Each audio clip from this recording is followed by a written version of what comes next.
안녕하십니까, 허경환입니다. 나는 사랑입니다 하는 오늘 주제로 한 시간을 여러분과 함께 공부하도록 하겠습니다. 우리는 아주 급격한 시대의 변화 속에 살고 있습니다. 알다시피 우리 모두가 조선시대는 농사를 짓고 사는 시대였으니까 농업국이었고, 우리 인류 역사를 보면 우리가 수렵과 채집을 통한 그런 그 생활이 있었고, 그 외에 이제 정착된 농경 사회를 우리가 살아왔습니다. 이 농경 사회란 것은 아다시피 단순하지요. 힘이 있고 농토가 있으면 밭갈이 해서 농사를 짓는, 즉 모든 것을 계절에 맞추어서 살아가는 그런 하나의 사회였습니다. 이런 사회는 이제 복잡한 어떤 기술도 필요 없고 단순한 그런 농사 기술을 통해서 생활하는 그런 시대였고, 이런 농경 사회에서는 힘과 그리고 토지만 있으면 부자로 살 수 있는 그런 시대였습니다. 그런데 그 사회를 넘어서 우리가 산업사회로 이제 들어오게 됩니다. 그것이 바로 19세기 말쯤에, 이미 서구 사회는 18세기부터 산업혁명이 일어났으니까 18세기에서부터 산업사회가 들어왔고, 또한 그런 하나의 그 준비 과정을 통해서 생활하기 때문에 어떤 큰 변화 속에서도 대처해 나갈 수가 있었죠. 그런데 우리는 농경사회에서 태어나서 그 속에서 살아오다가 이제 19세기 말쯤에 산업사회로 들어왔고, 또 그 산업사회에 이어서 다가온 것이 바로 정보화 사회입니다. 이렇게 급격한 변화 속에 우리들이 살아왔다 하는 얘기가 되겠습니다. 그러니까 결국 그 시대의 시류를 따라가지 못하고 또 우리 스스로 낙오되는 그런 경우도 없지 않아 있습니다. 예를 들면 스마트폰은 많은 기능을 가지고 있는데 그 기능을 우리 선생님들이 다 활용하는 사람들은 별로 없을 거예요. 단순하게 전화를 하고 받고 또 문자를 보내고 이 정도일 거예요, 전부 다. 그것은 뭐냐? 바로 이 정보화 사회를 우리가 맞이해도 그 정보를 활용할 수 없는 그런 지식과 그런 능력을 우리가 배우지 못한 거죠. 자, 그래서 지금도 우리에게는 이 농사짓던 농경사회의 그런 그 문화와 향수를 그리게 되고, 또는 산업사회의 어떤 기술을 추구하던 그런 문화들이 지금도 남아 있습니다. 분명히 시대는 급속하게 변하고 있다. 그래서 이렇게 인류 역사를 보면 수렵 채집 사회에서 농경사회로, 그 농경사회에서 산업사회로, 정보화 사회로 이렇게 이제 변천을 해 온 겁니다. 자, 서구사회는 말씀드린 것처럼 이 변화가 서서히 이루어졌습니다. 그런데 우리는 근대화를 늦게 하던 바람에 오랫동안 농경사회에서 살다가 바로 산업사회에 왔고, 그 산업사회에서 바로 정보화 사회로 들어오므로 인해서 오늘 여러 선생님들은 대단히 이 시대의 흐름에 적응하지 못하는 경우가 있다고 말씀을 드릴 수 있습니다. 그래서 오늘의 시대는 또 어떻게냐? 정보화 사회를 넘고 초시간적, 초지능적 그런 시대로 들어오고 있다. 아니, 들어왔다고 보고 있는 겁니다. 그것이 바로 제4차 산업혁명 시대다. 이렇게 말씀을 드릴 수 있습니다.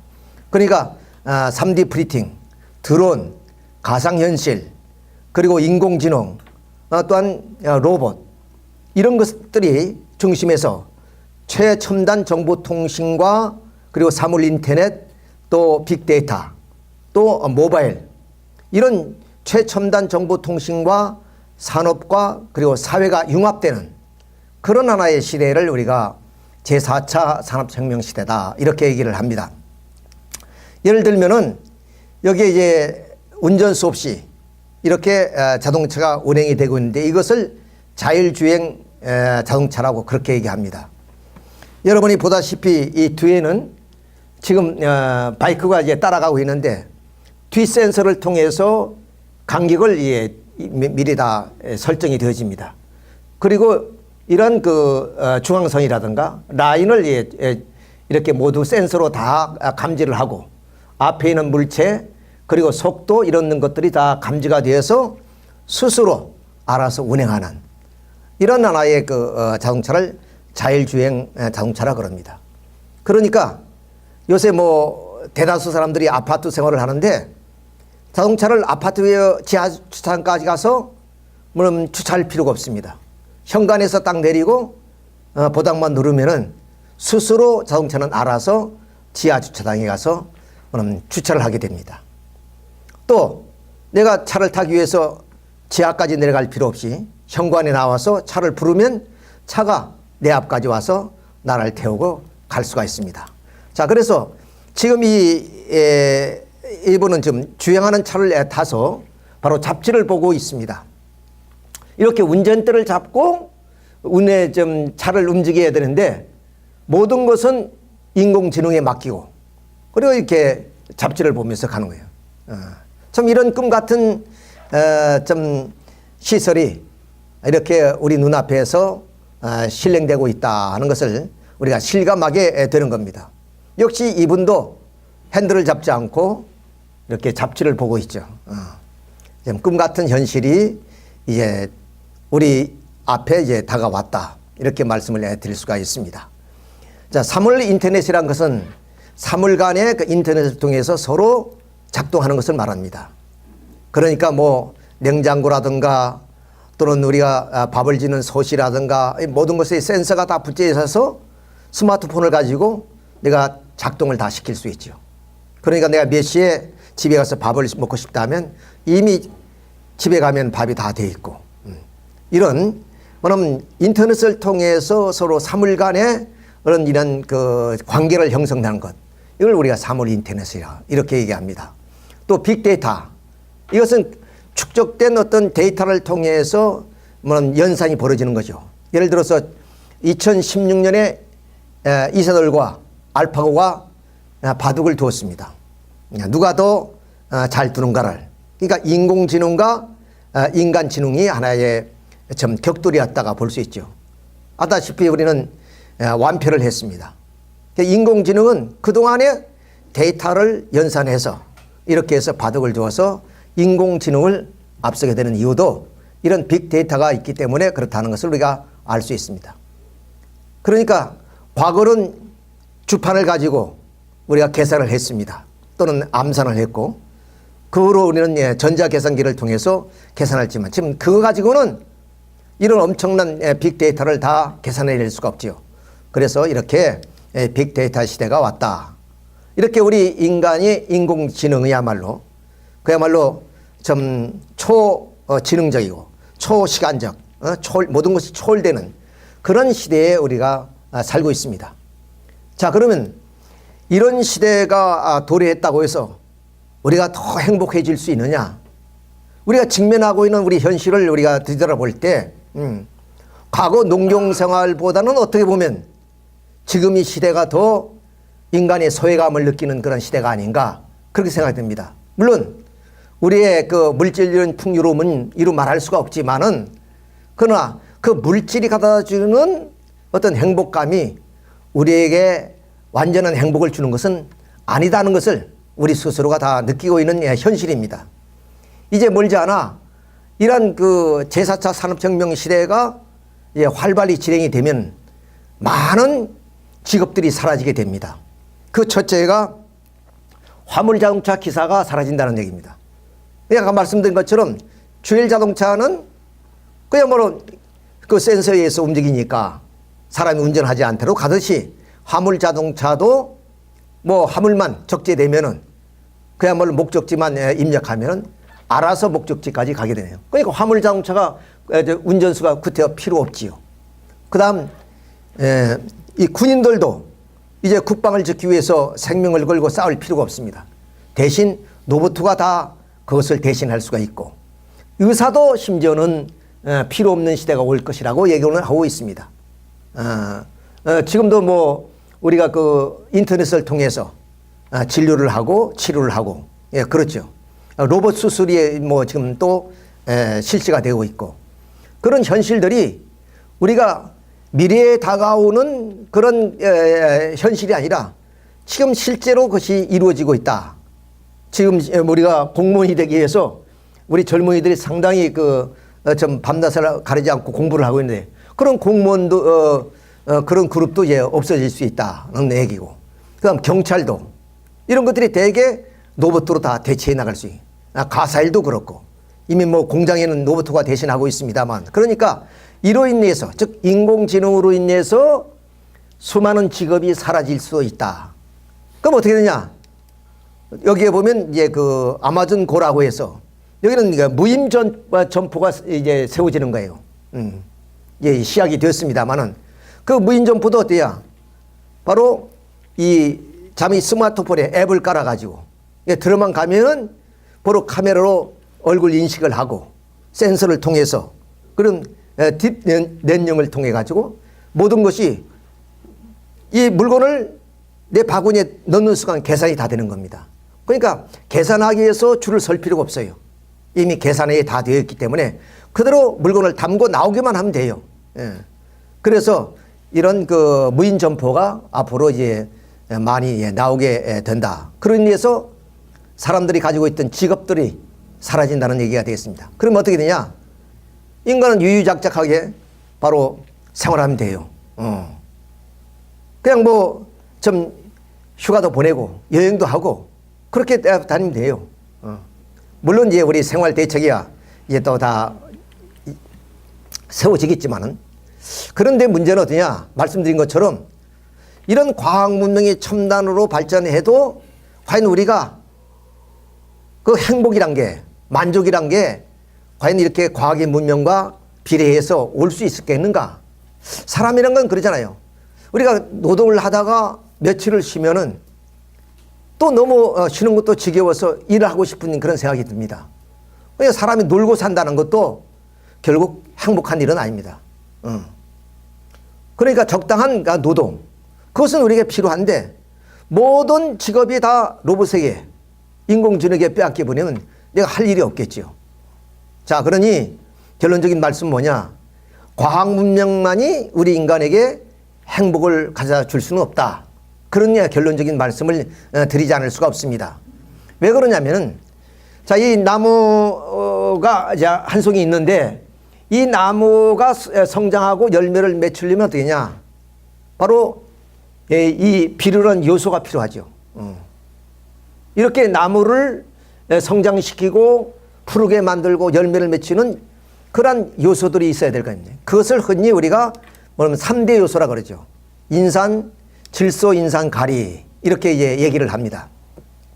그럼 질소는 뭐냐면은 푸르고 싱싱하게 만들고 그리고 성장하는데 꼭 필요한 요소입니다. 질소라는 비료가. 그 다음 인산은 뭐냐? 열매를 맺게 해주고 뿌리를 내리게 해주는 거예요. 튼튼하게. 그러니까 질소만 있으면은 푸르고 싱싱하지만은 튼튼하게 뿌리를 내리고 열매는 맺힐 수가 없어요. 그 다음 가리는 이 열매가 탐스럽게 연글 수 있도록 그렇게 해주는 겁니다. 그래서 흔히 우리는 이 비료의 3대 요소인 질소, 인산, 가리 이렇게 얘기를 하죠.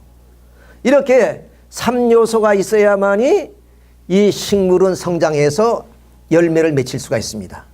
그것처럼 우리 인간이 과학 문명에 의해서만 첨단 과학 사회 시대가 왔다고 해서 행복할 수 있겠느냐? 즉 우리 인간의 마음의 기능이 뭐냐면 지, 정, 의라는 3가지 기능이 있습니다. 누구에게나 다. 지라는 게 기능은 뭐냐면 바로 알고자 하는 그런 기능입니다. 우리 마음에 있어서. 그렇잖아요. 뭐 공부를 하고 싶은 그런 마음, 뭔가 사물에 대해서 탐색하고 싶은 마음, 그런 것들이 있는 거예요. 사람에게는. 그 다음 그것만 있는 것이 아니라 뭔가 느끼고 정을 느끼고 사랑하고자 하는 마음, 이런 정적인 것이 있어요. 또 그것이 그걸 행동으로 나타내는 의욕성인 것이 있어요.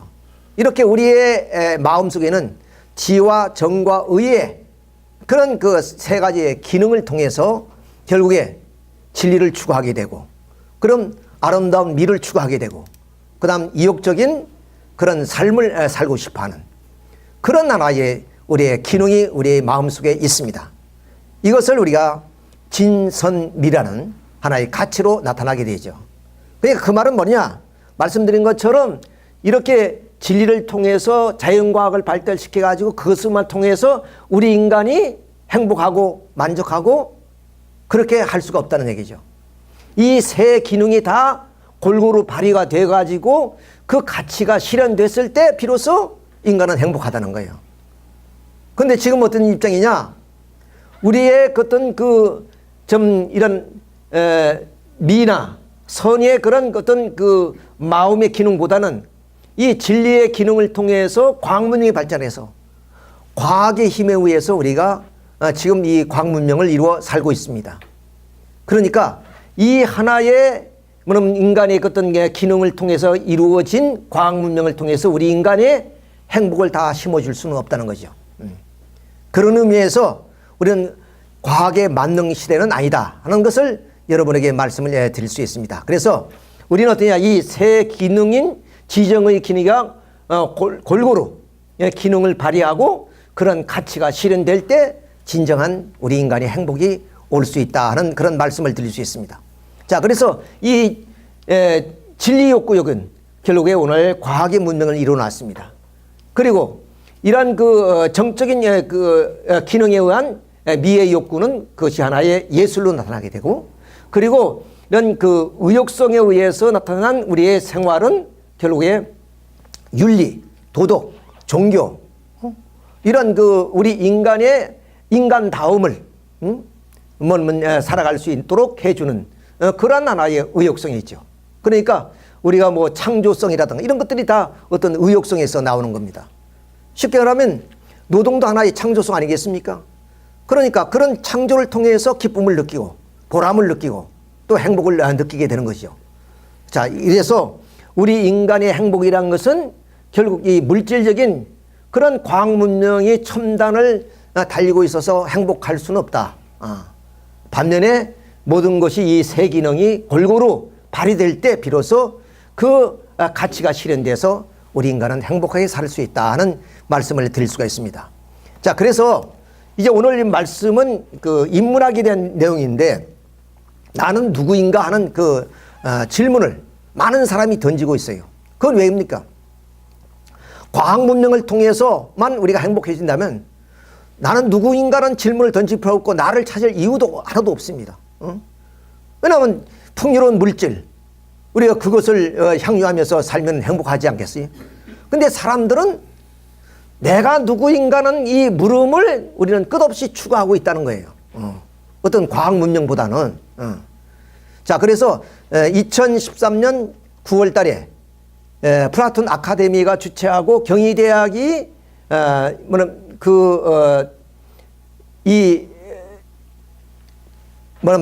강연을 좀 지도해 나갔습니다. 그래 가지고 여기 많은 사람들이 참여를 했어요. 그때는 물론 이 강사들은 우리나라에 그래도 권위 있는 인문학에 좀 권위 있는 그런 교수들이 나와서 7분이 각각 나는 누구인가는 그 주제를 가지고 그렇게 강연을 했습니다. 여기에 참여하는 사람이 한 2만 명 정도 됐다고 하고 온라인에서 통해서 본 사람이 상당히 많겠죠. 그만큼 학교의 과목에서는 인문학이 별로 인기가 없는데 사람들이 마음속에는 이렇게 나에 대한 인문학에 대한 그런 관심이 높다, 이렇게 말씀을 드릴 수 있어요. 자, 그러면 인문학이란 뭐냐? 인간다움을 가리키는 학문이에요. 그러니까 지금까지 인간다움의 삶을 못 살았다는 얘기죠. 사실 어떻게 보면 뭐 농사를 지으면서 육체적인 노동을 하니까 좀 힘든 그런 생활 속에서 좀 인간다운 그런 만족을 못 느끼며 사는 것도 당연했고, 또 산업사회에는 그야말로 시간을 쫓기면서 그렇게 살다 보니까 그렇고, 또 뭐 오늘날 인터넷 중심으로 하는 그런 정보화 사회도 역시 마찬가지고, 이렇게 인간다운 삶을 영위하지 못하는 것이 오늘의 현대인이기 때문에 현대인은 그런 인간다움이 뭔가, 이것을 이제 추구하게 됐고, 그로 인해서 이 강자가 대단히 인기가 있었다, 이렇게 말씀을 드릴 수 있습니다. 자, 그러면 여러분에게 한번 질문을 던져보겠습니다. 여러분, 나는 누구입니까? 내가 정체성이 뭐고, 나가 사는 그 의미가 뭐고, 나는 왜 존재하는지, 그걸 아는 분은 그렇게 흔하지 않을 것 같아요. 이것은 오늘의 우리의 질문뿐만 아니라 고대 사회에서부터 끊임없이 던진 질문이었습니다. 예, 그런 질문을 오늘 우리가 또다시 하게 됐다, 그 말이에요. 그러니까 과학은 첨단을 달리고 있는데 내 자신의 정체성을 몰라요. 그리고 내가 왜 사는지 그 이유도 잘 모르겠고, 내 존재가 무엇인지 그 자체도 잘 모르겠어요. 그렇게 살아간단 말이에요. 이상의 모든 사물은 그 존재의 가치가 드러나면서 존재하고 있습니다. 어느 하는 것도 그렇지 않은 것이 없지요. 근데 만물의 영장인 인간만은 내 정체성도 잘 모르겠고 내가 왜 사는지도 잘 모르는 그런 삶을 우리가 영위하고 있습니다.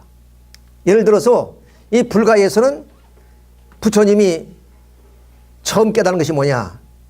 영기라는 것을 깨달으셨어요. 왜냐? 모든 존재는 독존적으로 존재하는 것이 아니라 무수한 조건과 상호 관계에 의해서 일체 만상이 전개된다고 이렇게 보고 있는 겁니다. 그러니까 이 어느 한 존재가 독존적으로 존재하는 것이 없고 상호 관계 속에서 그렇게 존재하고 있다는 것이에요. 그래서 이것이 있으므로 저것이 있고 이것이 일어남으로 저것이 일어나고 이것이 멸함으로 저것이 멸한다는 그런 하나의 논리예요. 여기에 보이는 이것은 이제 구물 형태입니다만 구물에는 다 이렇게 매듭이 있습니다. 그 매듭 하나하나가 다른 매듭과의 관계에 의해서 하나의 구물을 형성하고 있어요. 그러니까 하나의 매듭이 풀리면 다른 매듭도 다 풀리기 때문에 결국 이 매듭 자체가 독존적인 것이 아니다는 거죠. 그처럼 우리 인간의 삶이란 것도 모두가 독존적인 삶이 아니라 이런 관계성, 무수한 조건과 조건에 의해서 나라는 존재가 있다는 거죠. 그래서 나는 생하고 멸한다는 거죠. 이렇게 생과 멸을 반복하는 것이 바로 윤회라고 얘기합니다. 사람들은 이런 윤회의 고리를 끊어버리고 진정한 나의 정체성을 찾기 위해서 수많은 사람들이 수도의 길을 걷고 있습니다. 오늘도 말입니다. 자, 이 수도를 통해서 무엇을 올 거냐? 나의 정체성을 알고자 하는 거예요. 불교에서는 바로 좀 성불이 되는 것을 의미하겠죠. 나도 부처가 된다는 것. 그때 비로소 나라는 정체성을 알게 되고 나에 대한 삶의 의미를 우리가 알 수가 있다는 거죠. 그러니까 지금까지 이렇게 불교에서도 수많은 그런 구도자들이 있지만은 자기의 어떤 정체성도 밝히지 못하고 살아가고 있는 것입니다. 그러니 우리들이야 말할 필요가 없지요. 우리가 뭐 나를 찾아 그런 일도 없을 것이고 그저 내 주어진 환경을 개척하며 살기 위해서 일생을 살아왔으니까. 그런데 아무리 구도자도 내가 누구냐 하는 그 질문에 나는 이런 사람이다 하고 대답하는 사람이 지금은 없는 것 같습니다. 자, 그래서 오늘은 내가 누구냐 하는데 모든 그 강의의 초점이 맞춰져 있다는 것을 미리 말씀을 내가 드리겠습니다.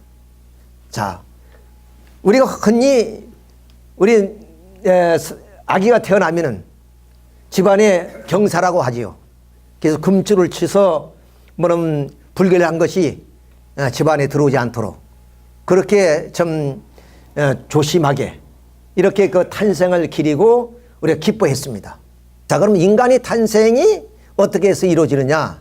그것은 바로 남자에게 23개의 염색체가 있고 여자에게 23개의 염색체가 있는데 그 염색체가 합해졌을 때 생명체로서의 나타나는 게 됩니다. 자, 그렇게 하기 위해서 어떻게 하냐? 남녀 간에 서로 사랑을 통해서 그 염색체가 만나게 되는 거죠. 그래서 남자의 정자를 통해서 여자의 난자와 서로 이제 좀 만남을 통해서 생명이 잉태되어집니다.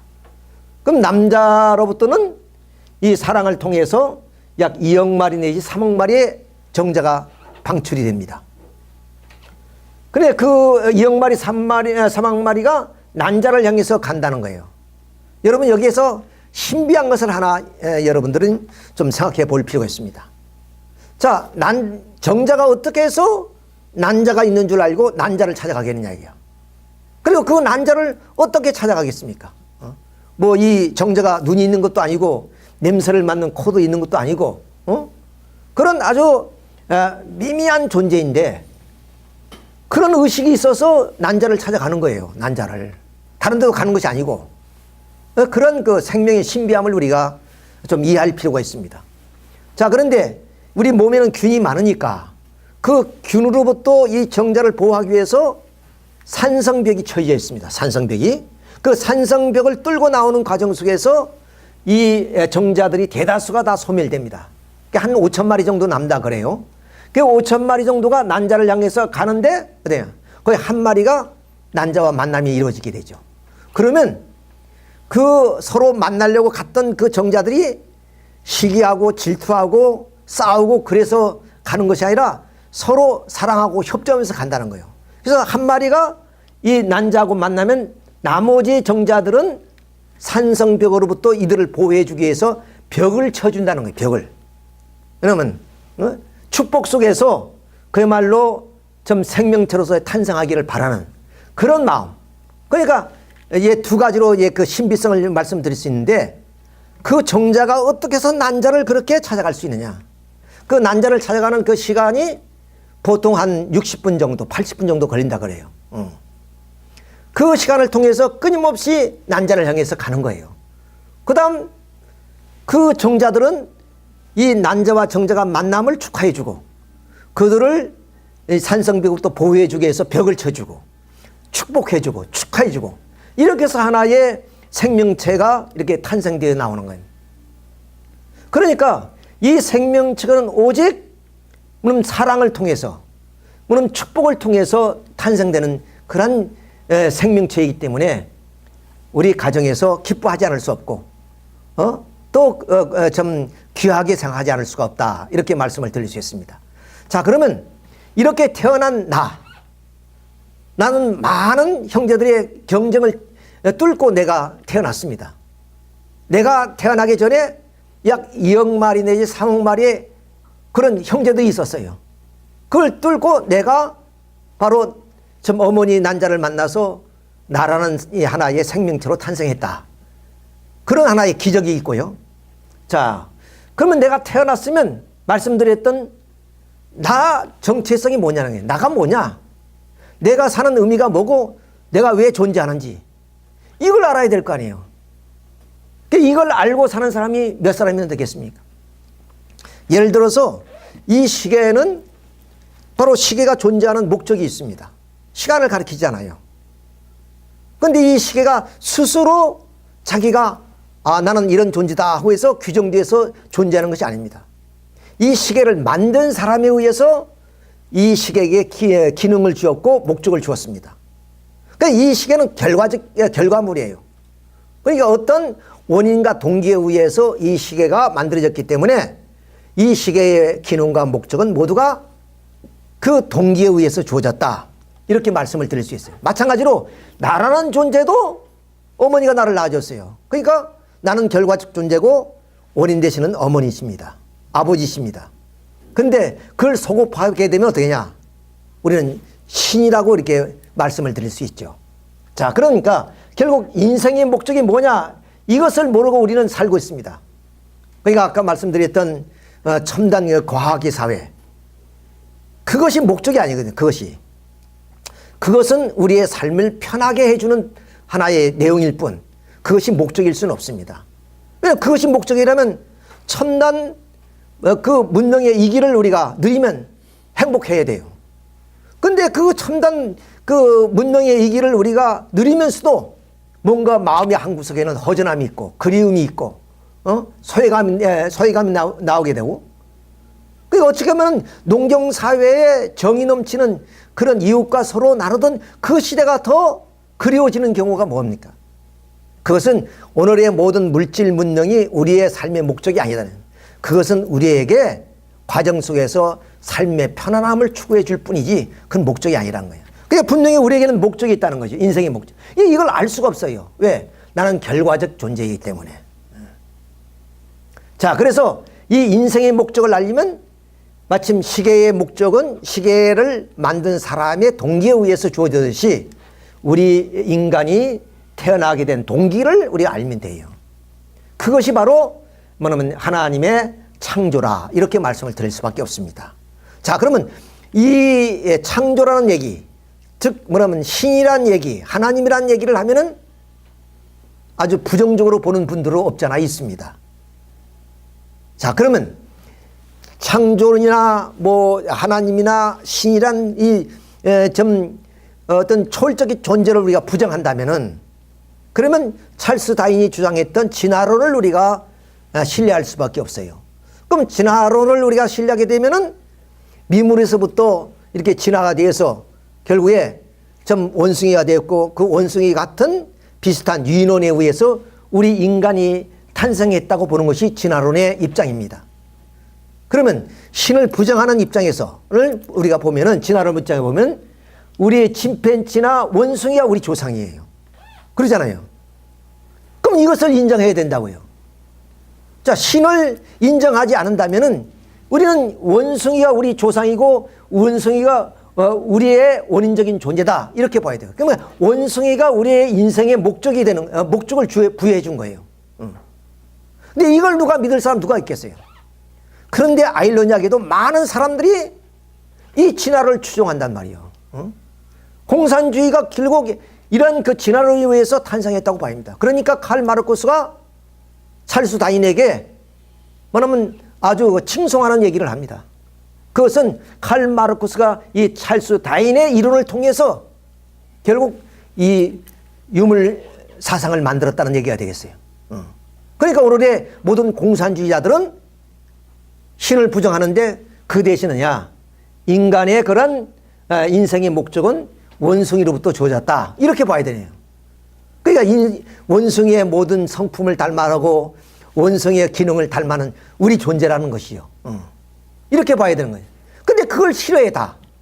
그럼 그걸 싫다면 대안으로서 하나님이 창조밖에 없다는 거예요. 이런 결론이 이렇게 됩니다. 그러니까 신을 부정할 수가 없다. 신을 부정해버리면 우리는 물질적인 그런 하나의 진화의 과정을 통해서 일어났기 때문에 인간의 어떤 생의 목적이라든가 이런 것이 분명하게 가질 수가 없습니다. 자, 그래서 그러면 우리 인간은 그럼 창조의 동기는 뭐냐? 자, 그건 성서를 인용할 수밖에 없습니다. 왜 그러냐면은 성서는 인류가 좀 성서도 뭐 하나님으로부터 그렇게 하늘로부터 내려온 것이 아니라 사람이 쓴 거죠. 인류가 쓴 책 가운데 가장 많이 익힌 책입니다. 지금도 뭐는 1년에 몇천 권만씩 이렇게 인쇄가 되어 나옵니다. 그런 책은 없습니다. 뭐 베스트셀러 그러면 뭐 한 시대 그렇게 좀 많은 사람에게 익혀지다가 사라져요. 그렇지만 이 성서는 끊임없이 2000년 동안에 수많은 사람들이 익혀지고 그로 인해서 그 책이 만들어지고 있다는 거예요. 지금도 끊임없이. 그러니까 우리가 좀 공자님과 맹자님의 말씀을 동양의 고전으로 우리가 보고 있습니다. 그렇죠? 동양의 고전. 이게 종교의 경전이 고전이에요. 그러니까 이 기독교의 성서도 고전이 되는 겁니다. 고전이라는 것이 말하면 바로 학문의 모든 본이 되는 그런 책이란 뜻입니다. 본이 되는 책이라는 거예요.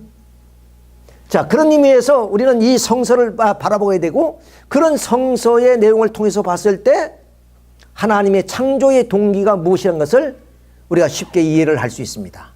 그 창조의 동기를 보면은 바로 창조물을 6단계로 이제 창조를 하셨는데, 창조가 끝날 때마다 좋았더라 하는 그런 말씀을 하세요. 그 좋았다라는 말은 뭐냐? 의도대로 하나님이 창조하고자 했던 목적대로 그 대상이 이루어졌고, 그로 인해서 기쁘다는 얘기입니다.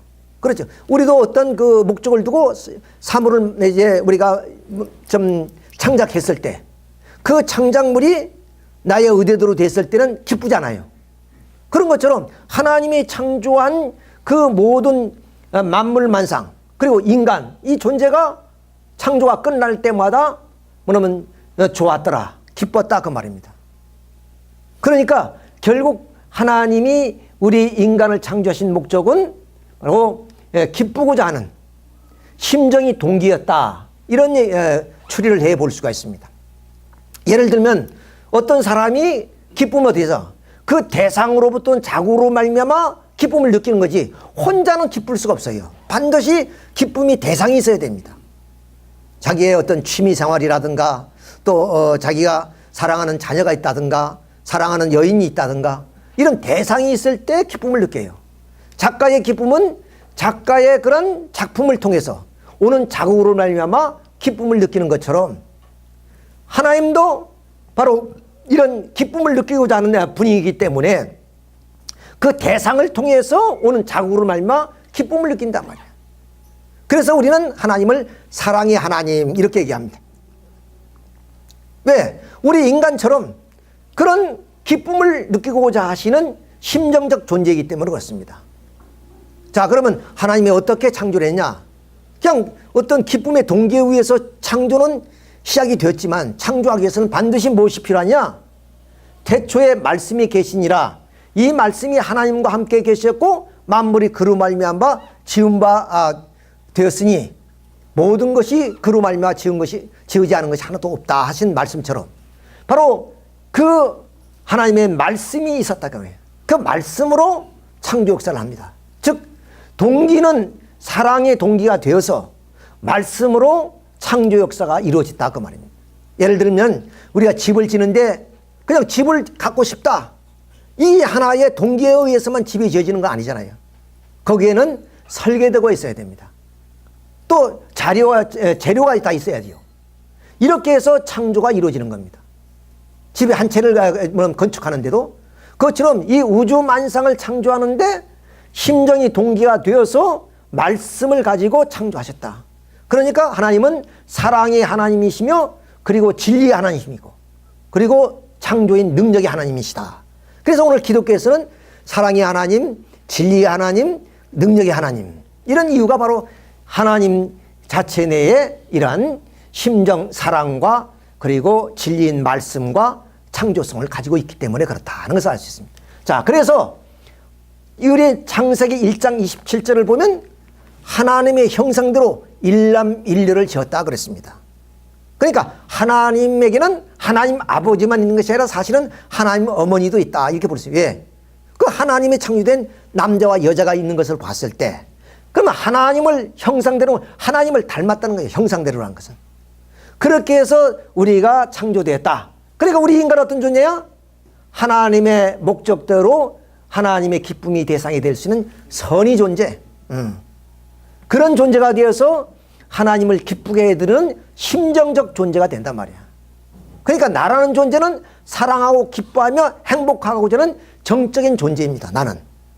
지금까지 아까 말하면 인문학자들이 얘기했던 그런 인간은 이성적 존재다. 그리고 또 인간은 이건 윤회하는 그런 존재다. 또 인간은 자기 욕구대로 살아가는 존재다. 여러 가지 얘기를 하지만은 근본은 뭐냐? 사랑이 동기가 되어서 우리 인간이 창조됐기 때문에 우리는 사랑의 존재다. 그러니까 나는 누구냐 하는 그 대답에 나는 어디냐? 나는 사랑입니다 하는 오늘 주제의 말씀이 그 내용이에요. 누가 말씀하더라도 나는 사랑입니다. 왜? 사랑이 동기가 되어서 우리 부모님의 사랑을 통해서 아까 23개 염색체가 하나로 합쳐서 46개의 염색체를 통해서 내게 생명이 탄생했단 말이죠. 그러니까 나는 사랑이에요. 나는 사랑. 그러니까 사랑하면서 사랑을 나누면서 사랑을 실현하면서 사는 것이 내 근본 목적이에요. 그러니까 나의 정체성이 뭐고 내가 사는 의미가 뭐고 내가 왜 존재하느냐 그 질문에 뭐냐면 나는 사랑이란 정체성을 가지고 태어났고 나는 사랑하며 사는 것이 나의 삶의 의미며 내가 왜 존재하느냐 사랑하기 위해서 내가 존재한다. 이 결론에 이르게 됩니다. 이거 외에는 어떤 사상도 없습니다. 자, 이것을 우리가 깊게 이해를 해볼 필요가 있습니다. 그래서 오늘 짧은 시간이지만은 여러분은 위대한 사상을 갖게 됐습니다. 왜 그러냐면은 이런 하나의 사상이 내 마음속에 심어지게 되면 나는 사랑하며 살고자 하는 마음이 생겨요. 왜 공산주의자들이 자기 아버지까지도 자기 부모님까지도 고발을 해요? 왜냐하면 당에 위반되는 행동을 했을 때는 고발한다니까요. 그런 사례들이 많이 있었잖아요. 그건 왜 그러냐? 이 공산주의는 증오심에 의해서 바로 출발이 되었어요. 즉 자본가들이 노동 피땀 흘려 쌓은 그 생산물, 이 모든 것을 자본가들이 다 착취해버렸다는 거예요. 그러니까 노동자는 빈곤 속에 헤맬 수밖에 없다. 그러니 노동자, 농민들이 잘 살고 행복한 사회를 이루기 위해서는 자본가를 타도해야 된다는 증오심에서부터 출발이 됐어요. 그 증오적인 사상을 받으면 어떠냐? 그런 인간이 되어버리는 거예요. 그런 인간이. 우리가 공산주의에 대한 얘기는 경험도 하신 분도 있고, 또는 뭐 탈북자들의 얘기를 통해서 듣고, 역사를 통해서 그것은 많은 증거들이 있잖아요. 공산주의 가는 곳에는 피비린내가 나는 그런 하나의 투쟁이 벌어져요. 그럼 왜 그러냐? 잘못된 사상이 내 마음속에 입력이 되기 때문에 그렇습니다. 그래서 사상이 무서운 거예요. 오늘 남북 문제가 오늘 뭐 두 정상이 만나기는 했습니다만 첨예하게 대립해 왔는데, 이것이 3.8선이 없어졌다고 해서 그럼 우리 사회에 평화가 오느냐? 그렇지 않습니다. 근본 문제는 주체 사상이라든가 공산주의 그런 사상이 극복되지 않고서는 우리 사회가 남북이 통일이 지리적으로는 통일이 됐다 할지라도 마음의 통일은 이룰 수가 없어요. 오늘 우리 남한 사회의 갈등이 뭡니까? 뭐 종북이다, 친북이다 하는 그런 하나의 분류하고, 그 다음에 보수다, 이런 하나에 분류하고 지금 갈등을 갖고 살아가잖아요. 첨예하게 대립하고 있잖아요. 심지어는 정권을 잡기 위해서 치열해졌단 말이죠. 자, 이런 것을 봤을 때 사상이 얼마나 중요하다는 것을 알아야 돼요. 그러니까 우리가 어릴 때부터 이 교육을 시켜야 돼요. 나는 누구냐? 너는 누구냐? 사랑이라는 것을 배워줘야 된단 말이야. 너는 엄마 아빠의 사랑에 의해서 태어났어. 그러니까 너는 사랑을 제일 좋아해야 돼. 그리고 사랑을 실천하며 살아야 돼. 사랑이 실체니까.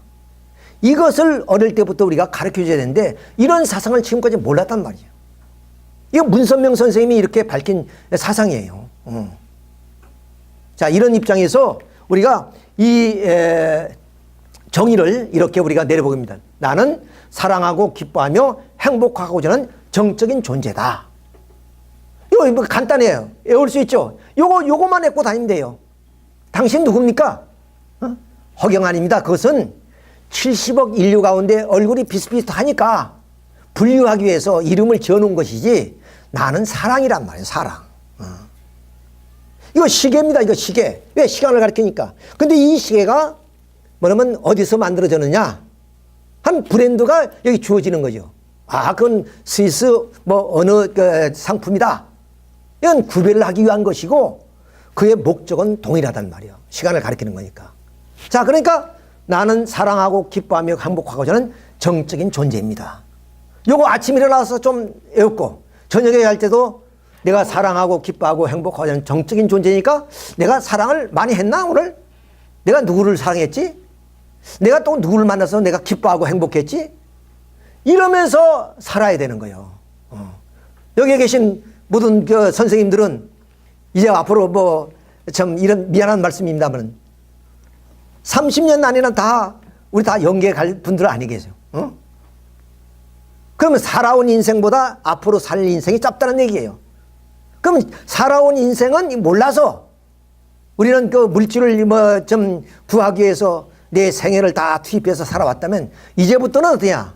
사랑하며 살아야 된단 말이야. 내가 사랑이 존재면 오늘 내가 누구를 사랑했지? 내가 누구를 만나서 기뻐했지? 이런 마음을 가지고 살면 행복하다는 거예요. 행복하다는 거예요. 이것이 행복의 여건입니다. 오히려요, 이 물질은 우리에게 편리함과 그리고 좀 안락함을 주긴 하지만은 그것이 넘치면은 화근이 돼요. 지금 한진그룹이 그런 현상이 벌어지고 있잖아요.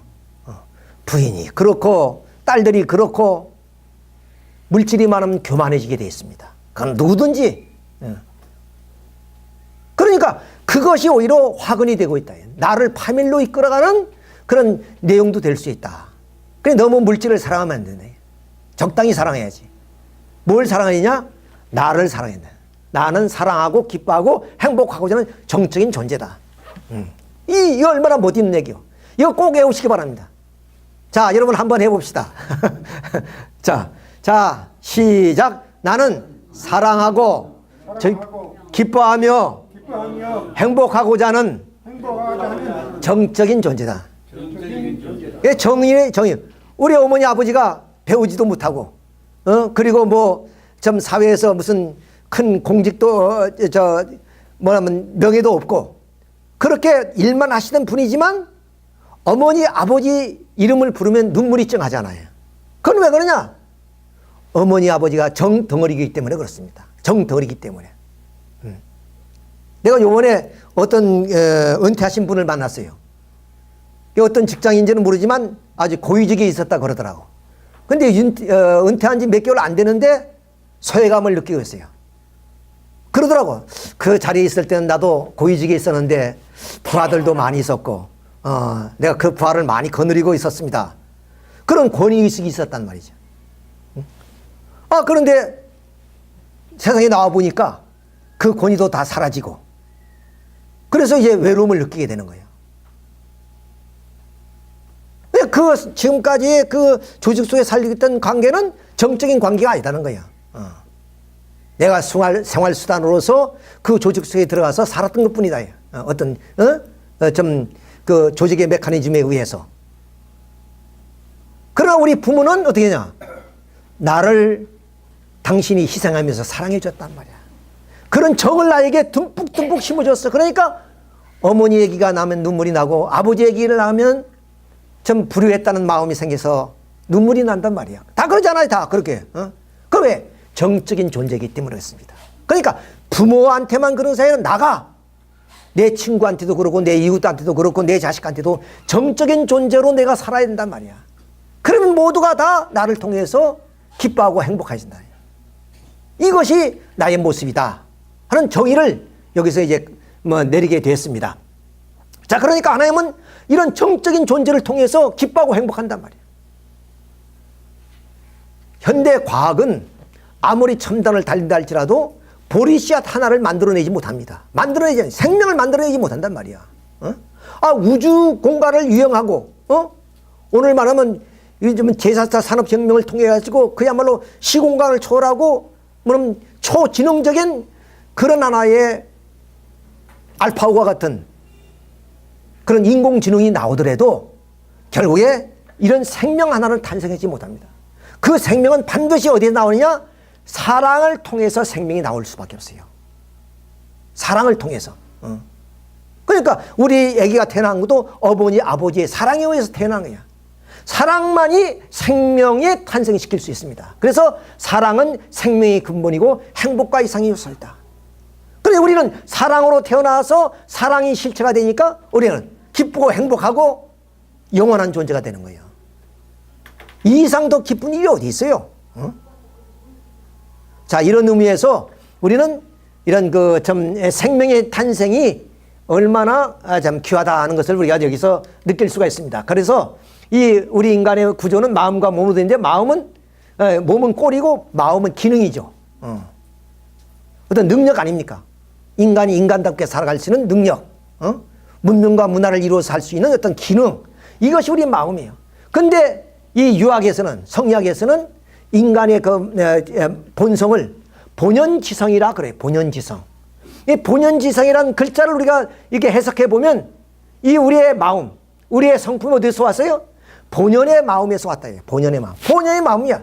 나를 창조하신 하나님으로부터 왔다. 하나님이라는 말은 안 썼지만은 이 유학에서는 그것이 어디로 왔냐? 뭐냐면 하늘에서부터 왔다. 그 얘기입니다. 하늘에서부터 온 내 성품. 이것이 본연지성이에요. 근본에서부터 왔다는 거 아니에요. 근본이 어디입니까? 나를 창조하신 하늘로부터 왔다. 이게 그러면 천성이다. 이렇게도 우리가 이해할 수 있어요. 자, 그러면 이 본연인 대신 하나님 어떤 분이냐 이미 말씀드렸지. 사랑과 그리고 진리와 그리고 능력의 하나님. 그런 분으로부터 우리가 창조되었기 때문에 그런 성품을 닮아서 나의 마음을 어떠냐? 인성을 갖게 되는 것이다. 인성. 이것이 인성이에요. 오늘 뭐 인성 강의한다. 근데 인성 강의를 하다는데 인성이라는 게 몰라요. 그럼 인성 강의 한다면서 뭘 하냐? 예, 효, 뭐 책임, 그리고 뭐 소통, 협동, 뭐 이런 8가지 그런 하나의 덕목을 지시합니다. 그 덕목은 인성에서 나오는 거예요. 그래, 8가지 덕목의 상위 개념인 인성이라는 걸 몰라요. 그래, 인성교육이 지금 안 되는 거예요. 인성교육이 안 되는 거예요. 그럼 그 인성이 어디서 나왔느냐? 바로 우리를 창조하신 하나님으로 또 왔단 말이야. 그러니까 우리도 어떤 존재야? 심정적 존재요. 그리고 우리는 말씀이란 게 뭐예요? 예와 효를 통해서 질서를 통해서 살아가는 존재란 말이에요. 그러니까 자연의 어떤 법칙에 따라서 윤리 법칙에 따라서 살아가는 존재다. 자유는 있지만은 그 자유는 윤리와 법도에 의해서 행해지는 자유예요. 그런 자유를 통해서 우리가 사고하는 것을 창조해 나가면서 산단 말이에요. 그것이 노동도 될 수 있고 그것이 직업이 될 수도 있고 그것이 과학자의 연구하는 것도 되고 이런 게 되는 거예요.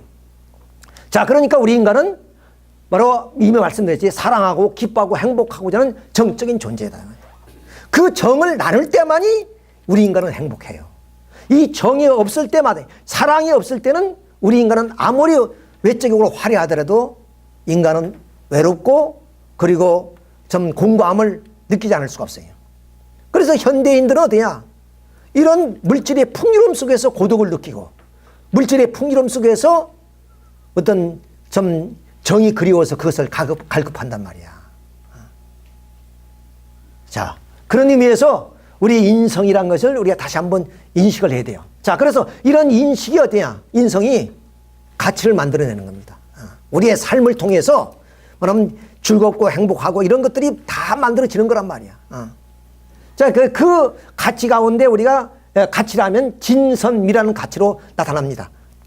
예를 들어서 이 자동차는 기능이 좋은 그런 진이라는 가치, 그리고 타면 편리하고 안락하고 그런 그 선의 가치, 그다음 모델이 아름다워 미의 가치.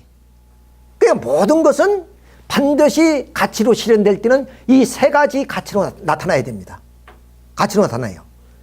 그러니까 아무리 기능이 좋고 그리고 안락하더라도 멋이 없으면 그건 상품이 잘 안 돼요. 그렇잖아요.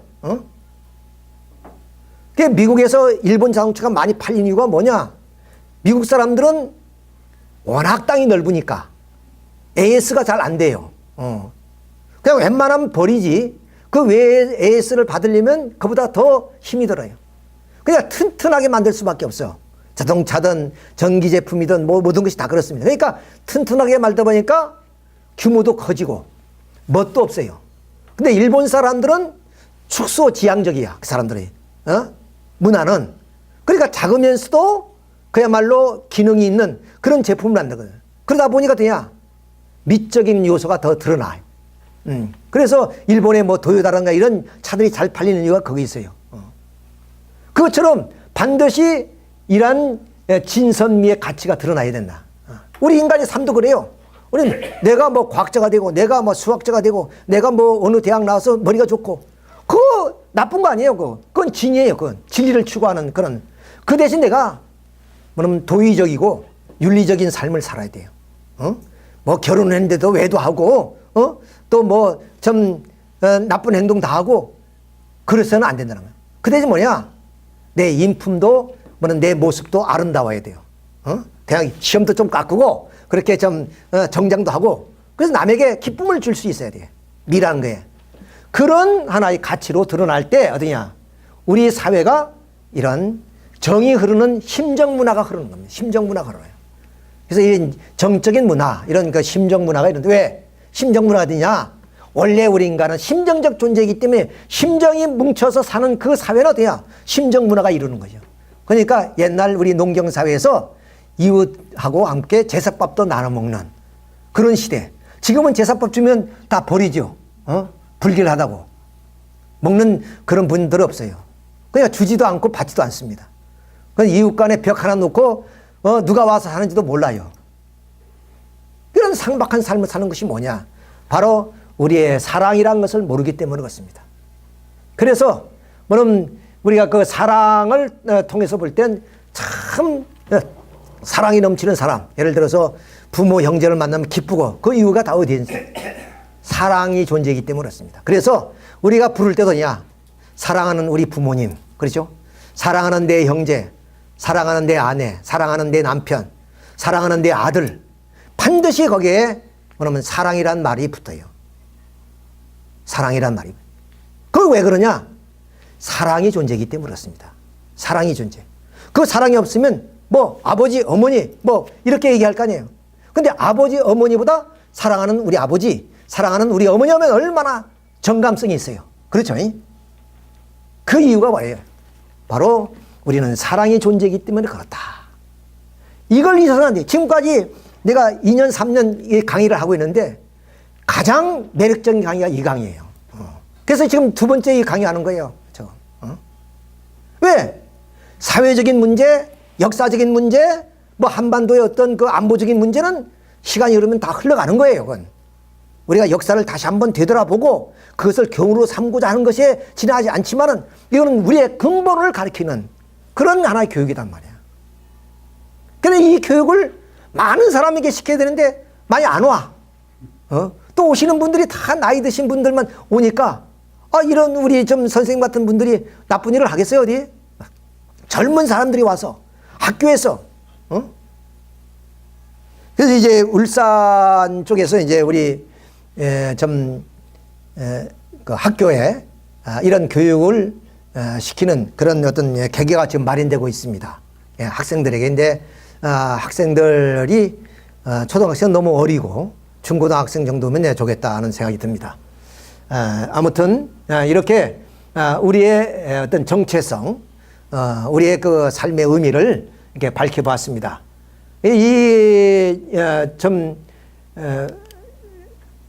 내용은 여러분에게 말씀을 드렸으니까 이해가 뭐 쉬우리라 믿습니다.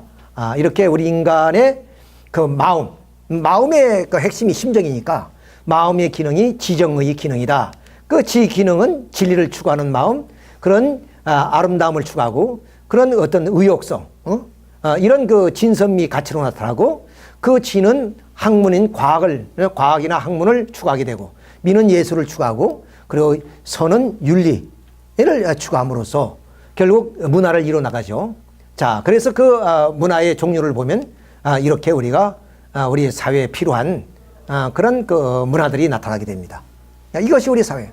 그러니까 이런 그 심정이 중심이 되어서 이루어지는 이런 문화, 그래서 심정 문화죠. 근데 말씀드린 것처럼 공산주의가 그 동기는 뭐야? 증오죠, 증오. 이렇게 증오에서 출발이 됩니다. 여기 글자가 안 보이는데, 자, 증오에서 하다 보니까 그럼 자비판을 해야 돼요. 그다음 나는 투쟁을 해야 되는 나가 돼야 됩니다. 물질적 존재니까. 그다음 그는 증오심을 갖는 그런 문화가 형성되는 겁니다. 그래서 사상도 모두가 어떤 그 투쟁의 그런 무기성을 가지게 되고 예술도 모두가 다 투쟁을 전제로 하는 그런 하나의 예술들이 나와요.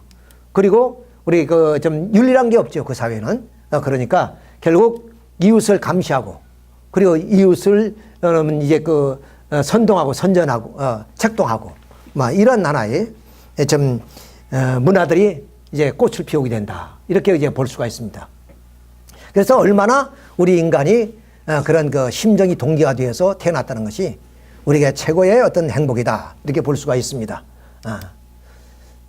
이거 이제 좀 잘못 나왔는데, 자, 증오로 인해서 이렇게 이런 문화가 형성된다 하는 것을 보여주는 겁니다. 자, 그러면 우리 가정이란 것은 바로 사회의 기본 단위고, 그리고 어떤 그 가치의 그런 그 중심이고, 또 규범의 어떤 출발점이다. 그래서 이 가정에서 자녀들의 교육이 이루어지고, 그 다음 그 자녀들이 사회성을 키우게 되고, 또 그 자녀들이 많이 이제 탄생되면 사회가 다시 이렇게 형성되는 거잖아요. 그러니까 사회의 재생이 벌어지는 거죠. 그만큼 이 가정이 중요합니다. 이 가정에는 반드시 신이 준 최고의 축복과 선물인 부모 사랑, 부부 사랑, 자녀 사랑이 있다는 거예요. 이것은 가진 자나 못 가진 자나 다 이 3대 사랑이 있어요. 이 3대 사랑은 어떤 그 사랑을 뭐냐면 시너지 효과를 나타내게 되냐. 마침 빨강, 파랑, 노랑의 삼원색이 그것이 바로 이 색상의 스펙트럼을 통해서 이런 아름다운 색상을 만들어내요. 이 아무런 아름다운 이 무수한 색상이 결국은 이 3대 색상에 의해서 만들어지는 거예요. 그래서 삼원색이라고 그래요. 그렇죠. 이 수많은 우리들의 사랑도 어디서 이 부모 사랑, 부부 사랑, 자녀 사랑을 근본으로 해서 이렇게 우리 가정에서나 사회에서나 이런 사랑이 연결어 가게 되는 거예요. 그러니까 그 사랑을 주고받는 거리, 양상, 속도, 그리고 힘 이런 거에 의해서 천태만상의 사랑의 조화가 벌어지는 거예요. 그러잖아요. 야, 부부간이라도 똑같은 사랑을 100을 주고 100을 오가 그런 것이 아니라 어떤 사람은 80을 주면 100도 주고 이렇게 서로가 이런 그 관계성에 의해서 그러면 사랑이 더 깊어지는 거죠. 자, 이런 하나의 천태만상의 그런 이제 조화가 벌어지는 거예요. 그러니까 결국 이 아름다움과 행복이라는 것은 조화가 이루어져야 됩니다. 조화. 밤하늘의 별들이 그 조화를 이룸으로 해서 여름밤이 정말로 아름답잖아요. 그런 것처럼 이렇게 조화가 이루어지는 것이 결국에 우리의 좀 아름다움이에요. 그 아름다움의 극치를 이루는 것이 이러한 하나의 사랑의 회로에 의해서 주고받는 이런 여러 각도와 방향과 그리고 수수의 힘과 속도 등에 의해서 이런 천태만상의 그런 하나의 변화가 벌어지게 된다. 자, 그래서 그런 하나의 사랑들이 결국에 사회, 국가, 세계로서 나타나는 것이 결국 나타나는 것이 이런 하나의 사회를 형성하게 된다. 그러니까 사람 만나면 다 기쁘고 행복한 거예요. 다 이런 하나의 현상이 벌어지게 되는 거죠. 자, 그러면 우리 인간은 어떤 존재냐면 육체는 흙과 물과 공기로 되어 있다 그래요. 근데 흙과 물과 공기를 우리가 분류해 보면 물이 61.8%, 그리고 단백질이 18.6%, 그리고 지방이 1.49% 이렇게 이제 분류를 해볼 수 있습니다. 이게 뭐 분류해 본다는 것도 무의미한 거지만은, 근데 우리 인간은 주로 육체가 한 70%가 물이라 그러니까 물의 기능을 우리가 한번 살펴보고 있는데 이 좀 요코하마 대학의 이 국제학 교수죠. 에모도 마사오라는 그 교수가 이 물에 대해서 연구를 했어요. 연구를 했더니 이 물을 사랑한다 그러니까 이렇게 육각수가 변해요. 근데 거기서 악마다 증오하니까 이렇게 비틀어져요. 그러니까 우리의 음성과 우리의 생각을 위해서 이 비물질이 물질을 변화시키는 거예요. 비물질이 물질을 변화시키더라고 말이에요. 그러니까 우리 몸이 70%가 물 아니에요. 그럼 내 몸을 사랑한다. 그럼 어떻게 했어요? 그 물들이 다 이렇게 육각수가 되어서 내 세포가 뭐냐면 아름답게 행복하게 움직일 수 있다는 거죠. 그래서 감사하다, 고맙다. 그러니까 이런 아주 좀 아름다운 그런 모습으로 나오고, 이것은 그러면 이 베토벤의 그 운명 교향곡 이걸 트니까 이렇게 아름다운 모습으로 나와요. 근데 뭐냐면 여기에서 쇼팽의 이별이란 것은 뭐 슬픈 거 아니에요. 그래, 이 뭐냐면 모습도 이렇게 슬픈 모습으로 나오고요. 이렇게 찌그러지고. 그러니까 이 물질이 이런 비물질을 통해서 이런 현상이 벌어지는 것을 우리가 보게 될 때, 자, 우리 육체는 물로 되어 있으니까 우리 인간은 항상 뭐냐면 명랑하고 그리고 긍정적으로 살면은 우리 인간이 건강해질 수 있다. 이렇게 볼 수 있어요. 자, 그래서 에너지에 비해서도 모든 것은 물은 삼라만성을 적시고 그런 모든 생명체를 키우는 그런 하나의 요소예요, 물이. 그러니까 물이 없는 것이 없죠. 그러니까 그런 모든 요소로 되어 있는 것이기 때문에 모든 것은 사랑의 작용을 통해서 작용한다는 거죠. 그러니까 모든 요소는 이 사랑을 중심해서 이렇게 상호관계를 맺고 움직이고 이런 관계성을 갖게 되는 것이다. 그러니까 우리가 행복해질 수 있다는 건 뭐냐? 사랑하며 사는 것이 행복한 것이다. 왜? 내가 사랑이 존재니까 그 정을 나누며 사는 사람이 가장 행복한 사람이지, 물질은 우리의 삶의 편안함과 안락함을 추가해 줄 뿐, 그것이 우리의 삶의 목표가 아니다는 거예요. 그에 붙들려서 우리는 어떻게 해야? 생사를 걸어놓고 살아간다. 생사를 걸어놓고. 자, 그래서 문선명 선생님이 말씀은 사랑은 공익성을 띈 것이다. 사랑은 어떤 개인이 소유할 수 있는 것이 아니다. 김정은이나 김정일이나 이런 사람들처럼 북한 2천만 동포가 굶어 죽어도 자기만 사랑하라. 그런 사랑이 아니라는 거예요. 이것은 결국 모든 사람이 함께 공유해야 될, 나눠야 될 그것이 사랑이다. 그래서 사랑은 공익성을 띤 무형의 질서요 평화요 행복의 요원천이다. 사랑만이 우리에게 행복을 주고 그리고 평화를 심어줄 수 있다 하는 결론에 이르게 됩니다. 이건 이제 도베르트 만이라는 개미 이름입니다. 근데 어느 가정에 불이 났어요. 화염이 휩쓸리는데 소방서가 달려와 보니까 불 속으로 들어갈 수는 없고, 근데 개 울음소리가 들려요. 개가 있다는 것을 직접 알고 달려가고 했는데 왜냐? 개가 사냥개예요. 그럼 불을 보면 개가 더 흥분할 수 있잖아요. 그래서 조심조심 하다가 들어가서 이 개를 어떻게 구출했습니다. 그리고 이 본인 소방서는 나와서 쓰러져 버렸어요. 근데 그 개가 고맙다고 와서 이렇게 그스린 부분을 핥아주는 거예요. 그러니까 모든 사물이나 그리고 생명체는 서로 사랑하면 다 통하는 거예요. 아까 물도 사랑합니다, 감사합니다 하니까 물이 육각수가 되잖아요. 이것처럼 우리는 사랑이 존재이기 때문에 사랑을 노래하며 사는 사람이 제일 행복한 사람이다. 이제 마지막으로, 자, 여기는 헬렌 켈러의 여사입니다.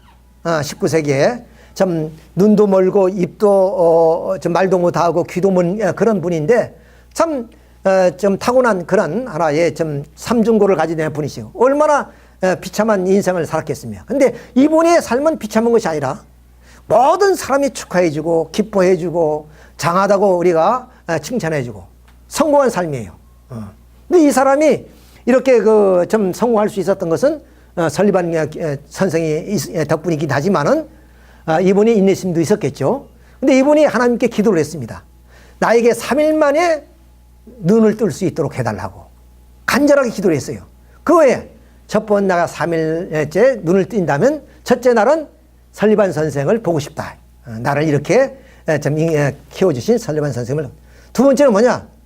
아침에 찬란한 태양이 떠오르는 것을 볼 수 있고 그리고 저녁 노을을 보고 싶다.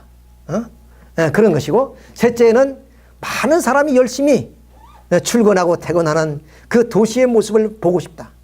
그래서 저녁에 돌아와서 하나님께 감사 기도를 올리겠습니다. 그렇지만 하나님은 그것을 들어줄 수가 없었어요. 그래 돌아가셨지만 어때요?